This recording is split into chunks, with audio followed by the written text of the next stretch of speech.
Well, President Cyril Ramaphosa says for South Africa to be competitive in the BRICS club, to reinforce the strong bonds that has developed with BRICS partners. It has to expand investment in the country and improve the ease of doing business. Ramaphosa was speaking at the opening of the BRICS summit at the Sandton Convention Centre.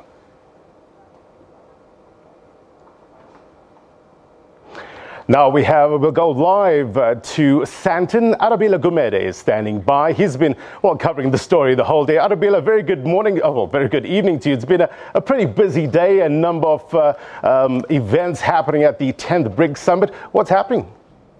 Yes, Blaine, well, good evening. Of course, it is the wrap up to the end of the first day of the 10th BRICS Summit there. Of course, it's been a really turbulent and interesting one, right? A lot happening across the board, everything from Cyril Ramaphosa's opening speech as well. Xi Jinping also putting forward his message, really stating as well that despite the trade war that's going on with Donald Trump, nobody really wins and that they will look to find other avenues with which best to do their business if that need be the case. Even if Donald Trump does continue with his methods, Xi Jinping, the president of China, does not believe it is the right way to be doing things and that nobody in the end wins. Even the United States itself could possibly be a loser. Cooperation being the big theme thus far.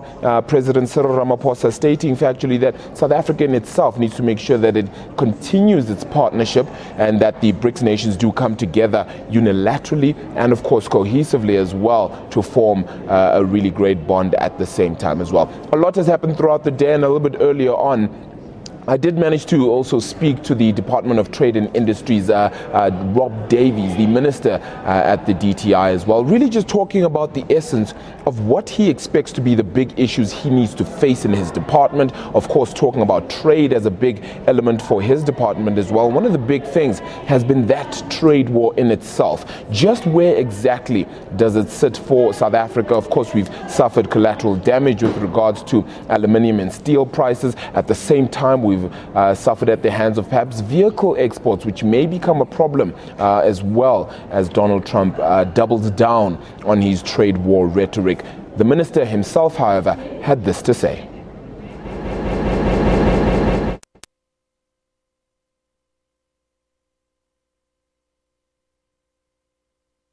Features are sufficient to say that we have been excluded from AGOA benefits. I did point out in US interlocutors that if you take us out on autos, that'll be a big hole in our AGOA benefits. And so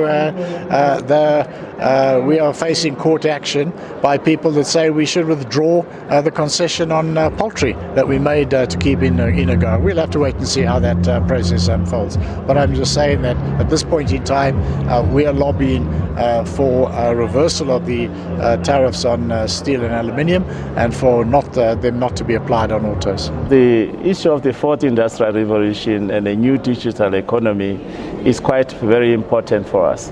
As a country, we are trying to say as BRICS countries we should have some coordination of this. Well, that was Trade and Industry Minister Rob Davies initially just speaking about how they'll continue to lobby the United States with regards to that trade war and trade agreement as well. Perhaps should we be rescinding the entire AGOA agreement? Of course, South Africa stands to lose quite a bit out of that deal and really are saying to themselves that the World Trade Organization needs to come in heavy in this regard and perhaps set the tone for what should be an agreement between the two nations. South Africa perhaps not necessarily should be part of the trade war in and of itself, where tariffs of up to 25% have been added to aluminium and steel as well. So that hurting that industry, which in South Africa has already seen a lot of suffering. Of course, that filtering through and denting South Africa's construction industry, where of course Chinese representatives have invested heavily as well, adding the funds that South Africa may need for infrastructure development,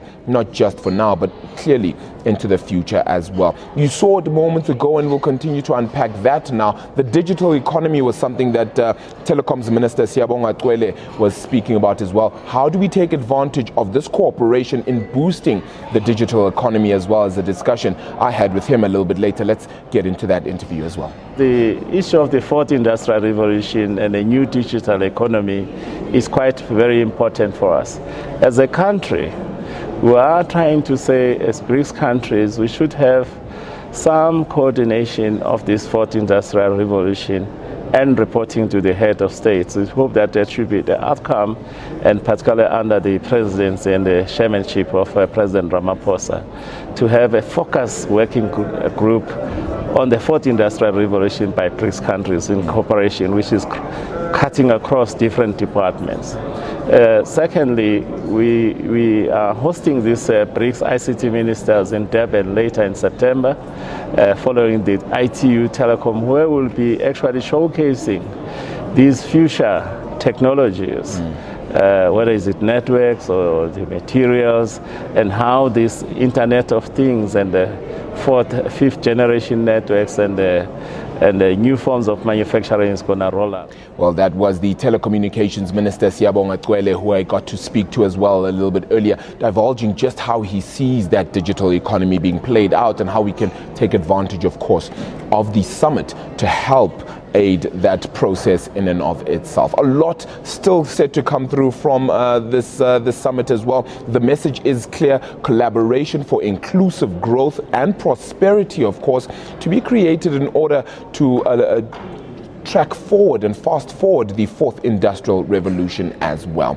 It is the end of day one, but a little bit later on I'll be talking about how these 5 countries have come together and really have spoken about how it shouldn't have worked. It's a country of divergent views, divergent policies, and really changing themes and cultures. But how has that been able to push the BRICS summit and the BRICS cohort together into a clear message that has culminated in this 10th summit as well? We'll unpack that a little bit later on with Beatrice de Kock as well from Brand South Africa. But for now, that's all from me, and we'll see you a little bit later.